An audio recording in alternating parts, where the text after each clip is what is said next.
안녕하세요. 최알국어 양일쌤입니다. 오늘은 책 속에 길이 있다를 설명하겠습니다. 자, 우리가 어떤 글을 처음 공부할 때는 그 글의 갈래가 과연 무엇인지를 일단 생각을 해보는 것이 필요하죠. 자, 이 글은 갈래가 수필입니다. 자, 제목에 책 속에 길이 있다라는 제목을 생각해 본다면, 자, 우리가 보통 책 속에 길이 있는 것이 아니라 책 속에는 글이 들어있죠. 근데 글 대신에 길이 들어있다고 합니다.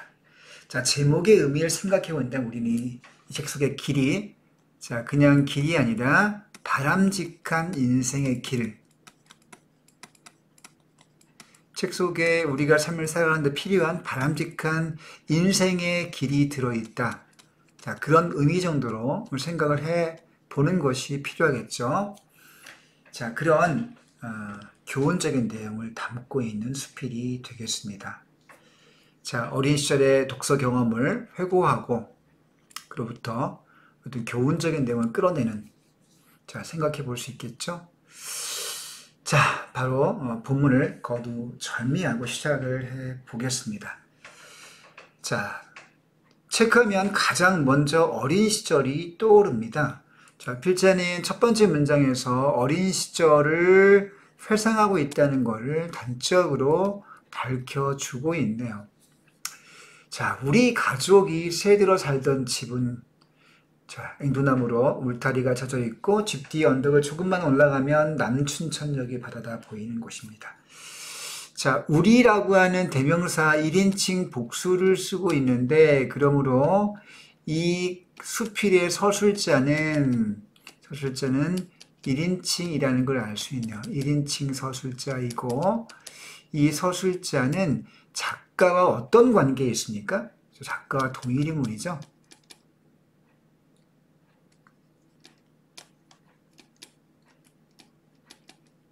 작가가 내세운 허구적인 대리인이 아니고 작가와 동일 인물이 된다는 거, 여러분들이 기본 개념으로 알고 있을 겁니다. 자, 남춘천역에 내려다 보이는 지금의 춘천, 그러니까 아주 좋은 곳에, 자, 아주 자연적인 경치가 아름다운 곳이네요. 춘천 호반이 있고, 자, 그런 언덕배기가 있는 곳에 살고 있었다고 합니다. 자, 외로울 때에는 그곳에 올라가 기차를 바라보고, 또 그 시절 소양강은 얼마나 아름다웠던지, 푸른 강줄기를 따라 한박 피었던 개나리가 지금도 눈에 선합니다. 자, 문장의 특징을 보니까요. 뭐뭐합니다. 선생님이 지금 여기다 형광펜 걸었는데, 뭐뭐합니다, 뭐뭐합니다, 뭐뭐합니다 같은, 자, 우리가 이런 식의 어미를, 자, 문학에서는 경어체 어미라고 하죠. 경어체 어미. 문법적인 용어로 바꿔본다면 상대 높임법. 상대 높임법을 쓰고 있습니다. 여러분, 그러므로, 자, 우리가 경어체험이 상대 높임법을 쓴다. 이거는 필자가 듣는 상대방을 높여주고 있다는 걸 알 수 있네요. 그럼 듣는 상대방은 누굽니까? 그래서 독자가 되겠죠. 이 경어체의 사용은 독자에게 친근감을 높이는 효과가 있죠. 자, 친근감을 높이는 효과가 있다. 자, 이것도 아주 기본적인 상식이 되겠습니다. 자, 여기 지금 이런 그 낭만적인 풍경이 나오네요. 자, 이런 이유만을 가지고 그 시절을 낭만적으로 떠올리는 것은 아니다. 사실 진짜 이유는, 자, 그 시절, 어린 시절이 낭만적일 수밖에 없는 진짜 이유는 풍경의 아름다움. 여기 아름다운 풍경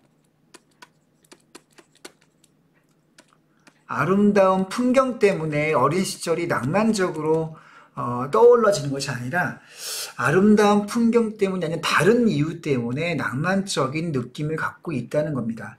대체 그것이 무엇일까요? 그건 아마도 책과 관련이 있을 것 같은 예감이 들죠. 자, 그때는 나라에서 학생들에게 책을 읽히자는 운동을 힘껏 벌이고 있었습니다. 자유교양 문고라고 해서 문고로 펴낸 책을 나라에서 각 학교에 공짜로 보내주었습니다. 그냥 주기만 하면 읽지 않을 테니까 특별한 반을 꾸려 선생님이 직접 지도해 주시는 거예요. 학생들 수업이 끝나면 따로 뭐 책을 읽고 독후감을 써내고는 집으로 돌아갔지요. 이것도 경어체라고 볼 수 있죠. 자, 아까 비읍니다는 하십시오체가 되겠고, 뭐뭐 했제요는 해요체. 이것도 역시 상대 높임법에 해당합니다. 다른 친구들은 귀찮아했을 수도 있었겠지만 저는 그 시간이 얼마나 행복했는지 모릅니다. 1인칭인데 듣는 독자 상대방을 높이는 어떤 역시 높임법이 쓰였네요. 행복했는지 모릅니다. 자, 책 읽는 시간이 너무 행복해서 그래서 진짜 이유는 자, 어린 시절이 낭만적으로 어릴 적 이 낭만적인 이유, 낭만적인 기억으로 있는 이유, 낭만적인 기억으로 남은 이유는 바로 어린 시절의 집 주변의 아름다운 풍경 때문이 아니고 바로 책 때문입니다. 책을 읽는 시간의 행복 때문이죠. 책. 자, 그 경험을 통해 책 읽기는 저의 유년 시절의 기쁨과 격려, 그 시간은 바로 책 읽기 시간이죠. 기쁨과 격려, 흥분과 위안, 황홀과 행복이라는 느낌으로 뿌리 내렸습니다. 그때 책을 읽지 않았더라면 저는 무엇으로 위안을 얻었을까요? 자, 이거는 몰라서 묻는 것이 아니라 자, 그것으로 위안을 얻었다고 하는 강조의 목적이 있는 자, 우리가 이런 표현법을 뭐라고 합니까? 설의법이라고 하죠. 자, 설의법을 통해서 강조하고 있습니다. 전학을 간 곳이라 친구도 별로 없었고 경제적으로 넉넉치 않아 위축되어 있던 그때 책 읽기야말로 저의 결핍을 충족시켰죠. 자, 어떤 결핍입니까? 결핍의 내용이 두 가지네요. 자, 친구가 별로 없는 결핍. 두 번째, 넉넉치 않은 경제적 결핍. 친구가 별로 없던 결핍과 자, 이거는 정서적 결핍이죠. 적어볼게요. 정서적 결핍과 넉넉치 않았던 경제의 형편, 경제적 결핍이라는 두 가지 결핍을 충족시켜 주었다. 여러분들 우리가 주머니에 좀 이렇게 용돈이 좀 부족하면 사람이 위축이 되고 또 그런 그 기분을 느껴볼 수 있죠. 그러니까 가난했다고 볼 수는 없겠지만 넉넉지 않았기 때문에 뭔가 아쉬움이 있었는데 그런 경제적 결핍을 책을 읽음을 통해서 마음의 위안을 얻고 마음이 넉넉해지고 행복감을 느꼈다. 그런 얘기네요. 정서적, 경제적 결핍 두 가지를 책이 메워주었다. 이런 얘기를 하고 있습니다. 자, 여기까지 책 읽기, 어린 시절 책 읽기를 통해서 글쓴이 어린 시절 독서 경험을, 직접 경험이죠. 자, 직접 경험을 제시해주고 있네요. 자, 다음. 지금은 어렵게 어린 시절을 보내는 사람들이 과거보다는 적어 보입니다. 그런 측면에서 제가 책 읽기에서 느꼈던 감정을 요즘의 젊은이들의 경험할 일이 드물 것 같습니다. 자, 지금 문장을 보니까 현재와 과거, 그렇죠? 그 다음에 어렸을 적에 느꼈던 그 감정, 자, 책에서 느꼈던 기쁨과 격려 등의 긍정적인 감정을 요즘 젊은이들은 느끼지 못한다는 거죠. 다시 말하면 현재와 과거의 나의 어린 시절, 또 현재의 젊은이들과 나의 어린 시절, 과거 시절. 자, 지금 보면 어떤 식으로 논리가 전개되고 있습니까? 자, 현재와 과거를 지금 대조하고 있네요. 대비하고 있습니다. 자, 그렇지만 변하지 않는 것이 하나 있다. 어떤 시대나 자, 그런 차이점도 있지만 자, 변하지 않는 공통점도 있다. 과거나 현재나 똑같은 공통점이 있다는 거예요. 자, 그건 뭐냐면 예민한 청소년기에는 늘 모자람을 느낀다. 청소년기에는 항상 모자람을 느낀다는 겁니다. 모자람을 느낀다. 그건 바로 정신적 결핍감이죠. 아무리 세상이 청소년들 향해 새로운 것을 쏟아내어도 비어있고 부족한 것이 있게 마련입니다. 아무리 잘 먹고 잘 놀아도 뭔가 부족한 것, 늘 결핍을 느낀다는 거죠. 자, 결핍감을 느끼는 이와 같은 정신적인 현상은 과거의 청소년이나 현재의 청소년 둘 다 느끼는 겁니다. 과거나 현재나 다를 것이 없이 청소년에게 공통적으로 느끼는 현상이라는 거죠. 자, 그것은 여기에도 나와 있습니다. 왜 외로운 시기라고 했느냐? 그거는 예민한 시기여서 자신의 처지에 만족하지 않고 아무리 새로운 것을 쏟아내어도 항상 비어있고 부족한 것을 느낀다는 겁니다. 그래서 이때 외롭다의 의미는 친구가 없다는 뜻이 아니라요. 예민하기 때문에, 여기 발표하세요. 예민하기 때문에, 여기 교재가 없는 친구들은 메모를 하시기 바랍니다. 외롭다는 것은 친구가 없는 것이 아니고 예민해서 항상 어떤 정신적 결핍감을 느낀다는 얘기예요. 자, 그러나 그 모자람을 채워간다면 스스로가 충만해집니다.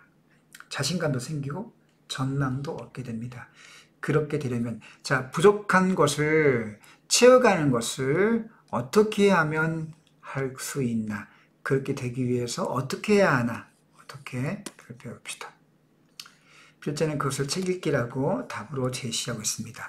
제가 스스로 묻고 답하고 있는, 이렇게 표시해보기 불편하고, 자, 스스로 묻고 답하는 걸 뭐라고 합니까? 문답법 혹은 자문자답이라고 하죠. 바로 이 부분에서 그런 전개 방식이 확인되고 있습니다. 자, 청소년들은 책을 읽으면서 그 안에 담긴 다양한 사람들의 삶과 가치관을 간접적으로 경험합니다.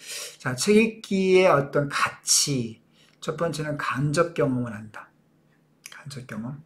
자, 네모치고 1번이라고 숫자를 적어볼게요. 책 읽기 효과, 첫 번째입니다. 두 번째, 그러한 경험을 통해 자신의 삶을 모자란 부분을 채워간다. 모자라고 부족한 부분을 채워간다.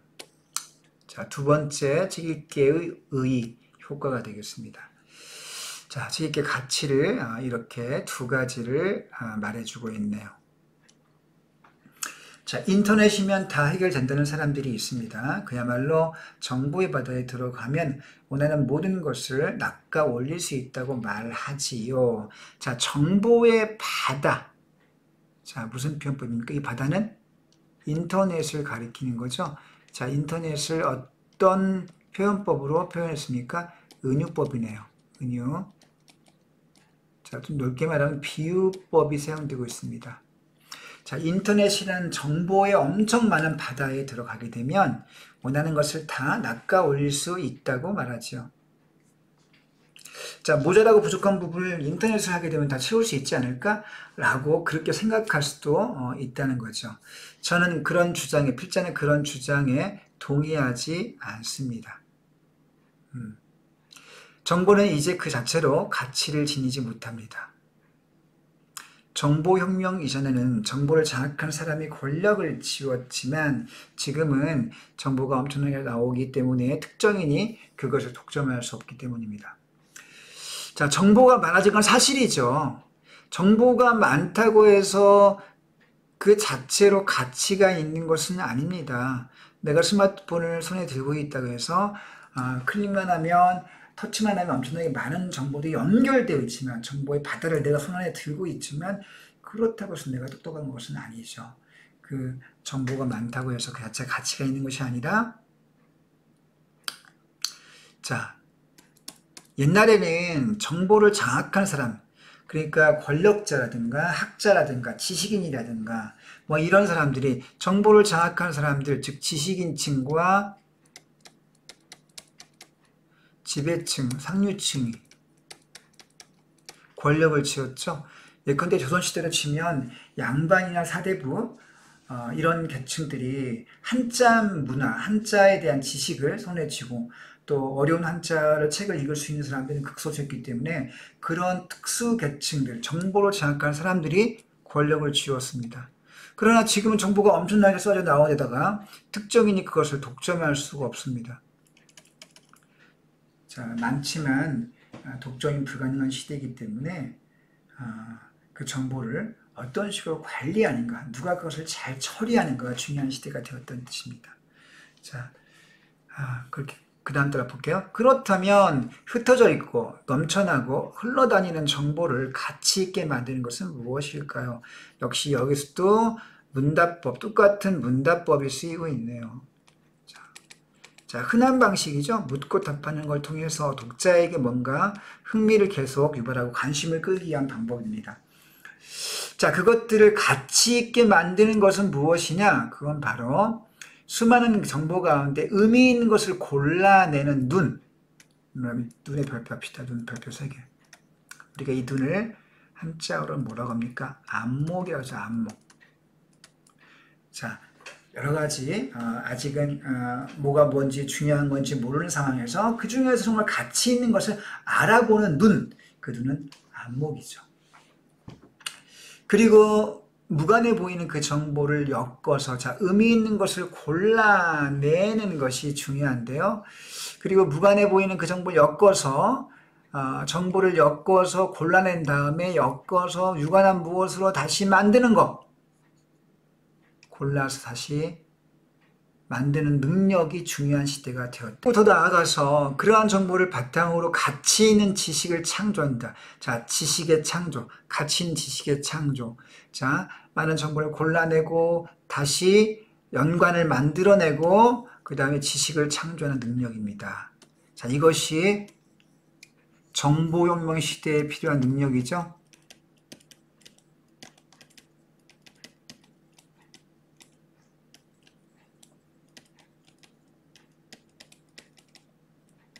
즉 정보를 골라내서 재조합하는 능력인 거죠. 자, 그런 안목과 능력을 갖추기 위해서는 평소 꾸준히 책을 읽어나가야 됩니다. 이런 정보혁명 시대에 필요한 능력을 갖추기 위해서는 책 읽기가 굉장히 중요하다는 얘기를 하고 있네요. 자, 이런 눈을, 안목을 기르기 위해서는 책이 필요하다. 이런 얘기를 하고 있네요. 가장 낮은 단위의 정보에 시작해서 가장 크고 높은 단위의 지식을 이루는 것은 오직 책뿐이기 때문입니다. 자, 책 읽기의 또 다른 가치로서 정보를 가치 있게 만들 안목과 능력을 길러준다.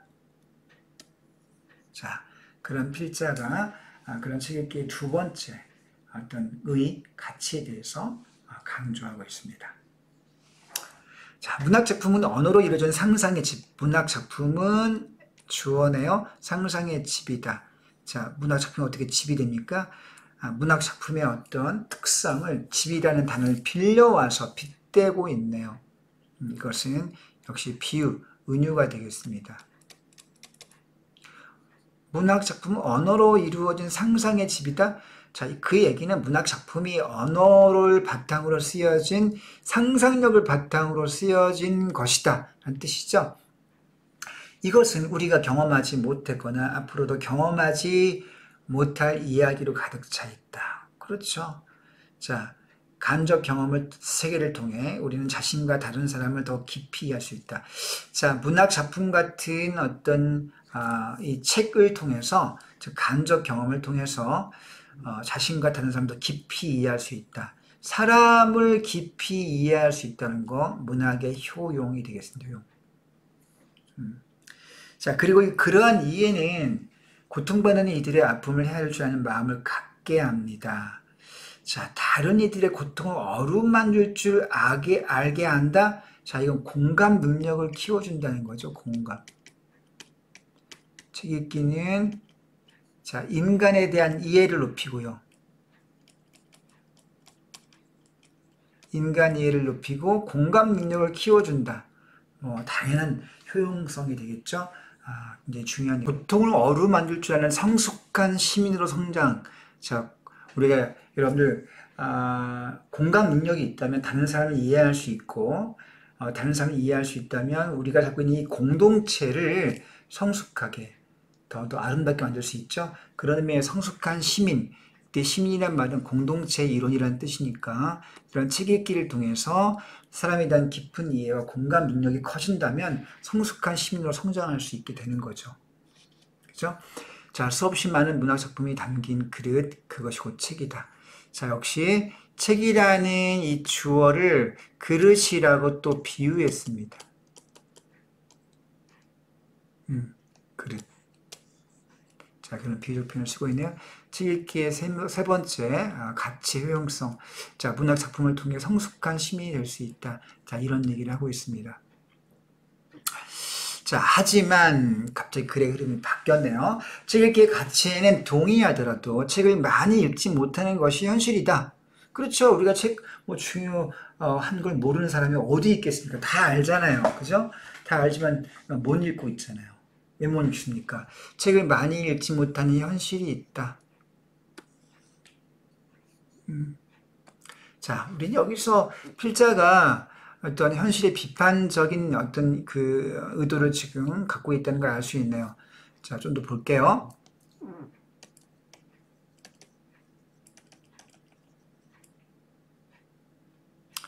물론 할 말이 많으니 있을 것입니다. 공부하기도 바쁜데 책 읽을 시간이 어디 있겠는가? 자, 공부하기에 바쁘다. 학생들의 이야기인가요? 첫 번째 이유네요. 이유 첫 번째. 두 번째, 볼 것이 천지이다. 얼마나 재밌는 게 많아요. 텔레비전, 게임, 영화, 뭐 스마트폰 등등등 볼 것이 천지입니다. 두 번째 이유죠. 재미있는 매체가 많다는 거예요. 자, 그 다음에 책이라는 게 재미라도 있어야지. 재미있고 따분하다. 책이 재미없고 따분하다. 세 번째 이유네요. 자, 이것들이 다 우리가 책을 멀리하게 될 수밖에 없는 어떤 환경이나 이유가 되겠습니다.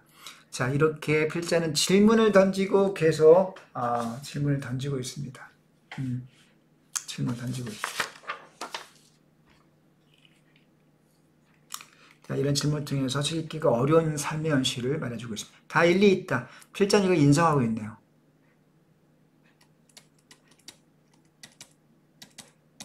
인정하고 있습니다. 자, 그렇지만 생각을 한번 바꿔보자. 그렇지만 자, 상충되는 의견을 인정합니다. 필자와 상반된 관점을 일단 인정해주고 있다는 거 여러분 주의하시고요. 그러면서도 불구하고 생각의 전환을 제한하고 있습니다. 뭐 해봅시다. 제한하고 있네요. 자, 우리는 게임하는 방법을 학교나 학원에서 따로 배우지 않아도 스스로 알아내는 걸 즐긴다. 그렇죠. 게임을 누구한테 물론 배우기도 하죠. 심지어는요, 책을 사서 공부하기도 하고, 또 유튜브 보고 연구하기도 하고, 또 게임 잘하는 친구한테 맛있는 걸 사주고 부탁해가지고 알아내고, 자, 그렇게 노력을 하죠. 이분이 아마도 배우지 않고 게임 잘한다? 이거는 좀 뭔가 게임 세계를 모르는 분인 것 같은데, 아무튼, 이렇게 얘기를 하고 있네요. 그런데 게임은 스스로 한다는 얘기입니다. 이분에 따르면. 동의하기 어렵지만, 자, 그런데 세상은 책 읽기를 비롯해 따분하고 하기 싫은 것을 억지로 하요. 자, 책 읽기를 갖다가 억지로 강요한대요. 왜 그럴까요? 그것은 그만큼 중요하다. 책 읽기를 억지로 강요하는 이유가 뭐냐? 그만큼 중요하기 때문이다. 라는 얘기를 전제로 깔고 있습니다. 대체로 하기 쉬운 일은 즐겁기는 하지만, 자, 우리의 정신적 능력을 키워주지는 못합니다. 하기 쉬운 일은요, 즐겁습니다. 자, 그렇지만 정신적 능력을 키워주지는 못해요. 자, 이게 문제네요. 자, 어떤 게? 게임이 정신적 능력을 키워주지 못해요. 게임을 통해서 도덕의식이 더 성장한다거나, 인생을 보는 어떤 깊이가 깊어진다거나 그러기는 어렵죠. 될 수도 있겠지만 그건 책보다는 훨씬 더 그런 일은 일어나기 어렵습니다. 자, 반면 어렵고 부담스럽더라도 가치 있는 일을 해내면 우리는 정신의 기능 훌쩍 자라납니다. 정신의 키, 정신의 능력 역시 비유하고 있네요. 키, 살펴봅시다. 자, 여기서 반면에서 게임과 자, 정신적 능력을 끼워주지 못하는 게임과 정신적 능력을 키워주는 책 읽기를 뭐 했습니까? 책 읽기를 우리가 대조하고 있네요, 여기서. 게임의 방법과 책 읽기를 역시 대조하고 있습니다. 게임 같은 정신적 능력을 키워주지 못하는 어떤 그런 부분과 반면에 책 읽기 같은 가치 있는 일, 자, 이런 것들은 정신적 키를 훌쩍 자라나게 해준다는 거죠. 자, 대조하고 있네요. 하기 쉽고 즐겁기만 한 일은 시간을 흘려보내게 하지만 어렵고 부담스럽지만 가치 있는 일은 시간을 생산적으로 보내준다. 누가 이걸 모릅니까? 그죠? 찌개기는 그만큼 생산적이긴 하죠. 대신 어떤 읽기에 어려움이 있다는 거, 스트레스가 있다는 건 피할 수 없습니다. 자, 필자는 책 읽기 과정이 고통스럽다고 하는 거를 일단 인정했습니다. 인정하지만 그래도 가치는 있다라는 걸 또 한번 강조하고 있습니다. 자, 콕콕 정리 한번 볼게요. 여러분들 메모하세요. 메모 안 돼 있는 친구들을.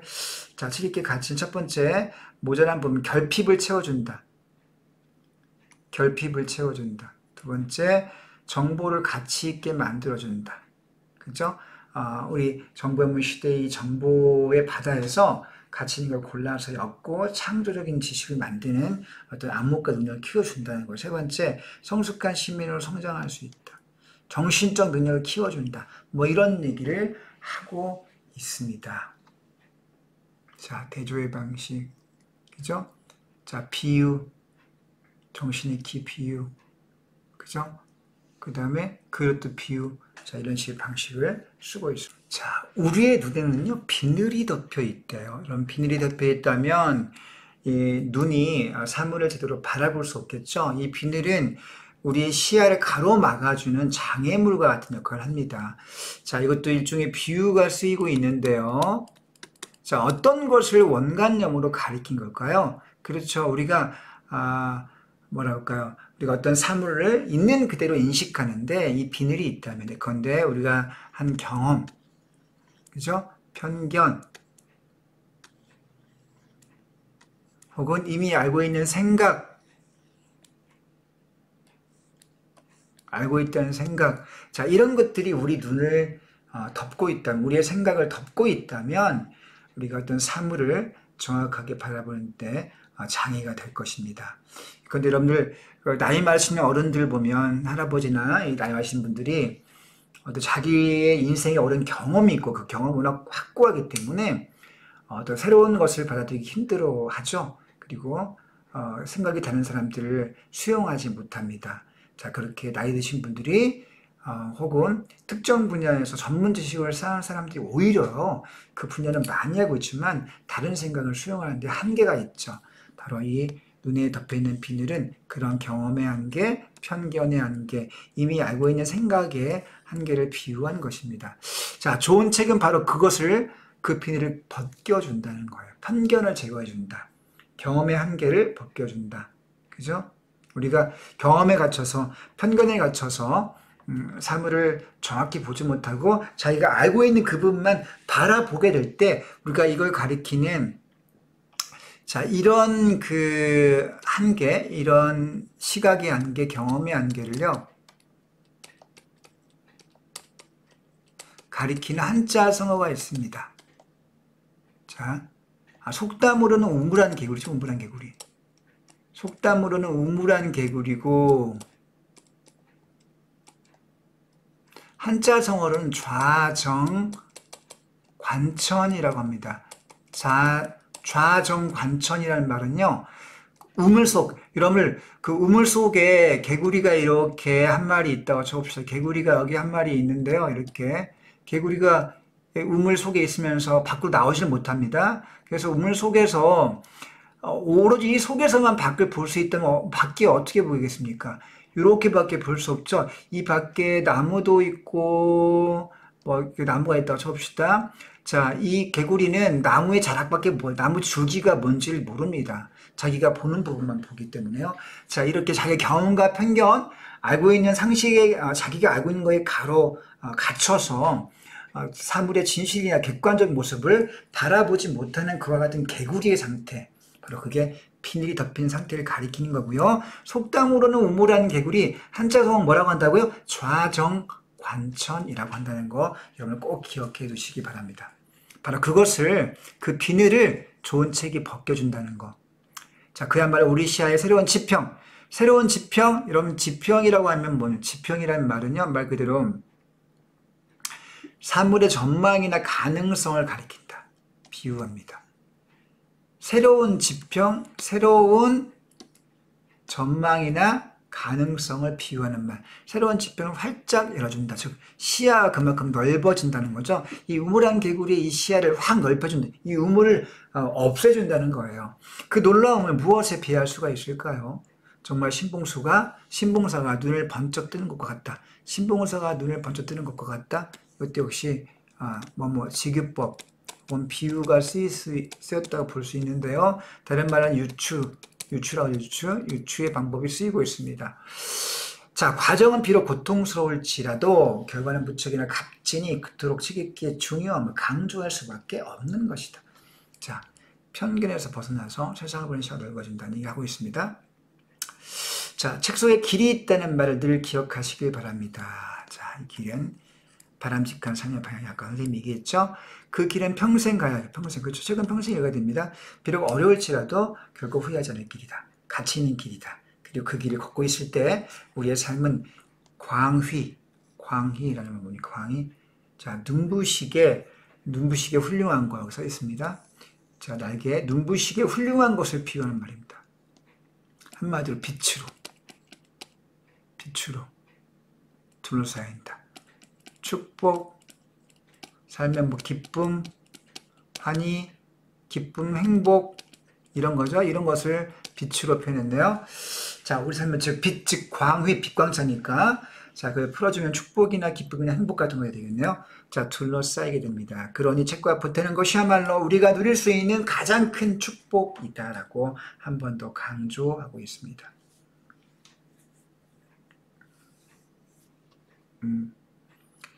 자, 저희 깜짝 퀴즈 한번 볼까요? 자신의 경우가 당한다? 너무 뻔하니 오네요. 그 다음 두 번째. 깜짝이 두 번째. 책 읽기가 두렵고 부담스럽지만 가치 있는 일이다. 정신적 능력을 키워준다. 네모칸 치면 가치가 되겠네요. 세 번째.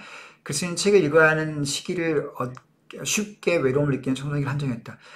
청소년에게 외로움을 느끼긴 하지만 거기에 한정한 거 아니죠. 평생 읽어야 한다고 얘기했습니다. 자, 평생 읽을 걸 강조하면서 필자는요. 평생 읽자. 여기 한 번 더 나오네요. 평생 읽자. 자, 밑에 콕콕 정리 한번 볼게요. 이 글 속에는 다양한 비유적 표현이 사용되고 있는데요. 그런데 자, 문학 작품은 뭡니까? 상상의 집이라고 비유했죠. 자, 책은 또 뭐다? 그릇이다. 또 정신적 능력을 키워준다. 정신의 키를 키워준다.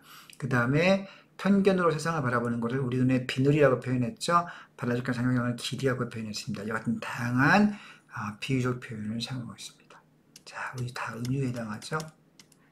자, 우리 이 수필을 통해서 책 속에 길이 있다고 하는 필자의 생각을 다시 한번 생각해 보게 됩니다. 여러분 책 많이 읽으시고요.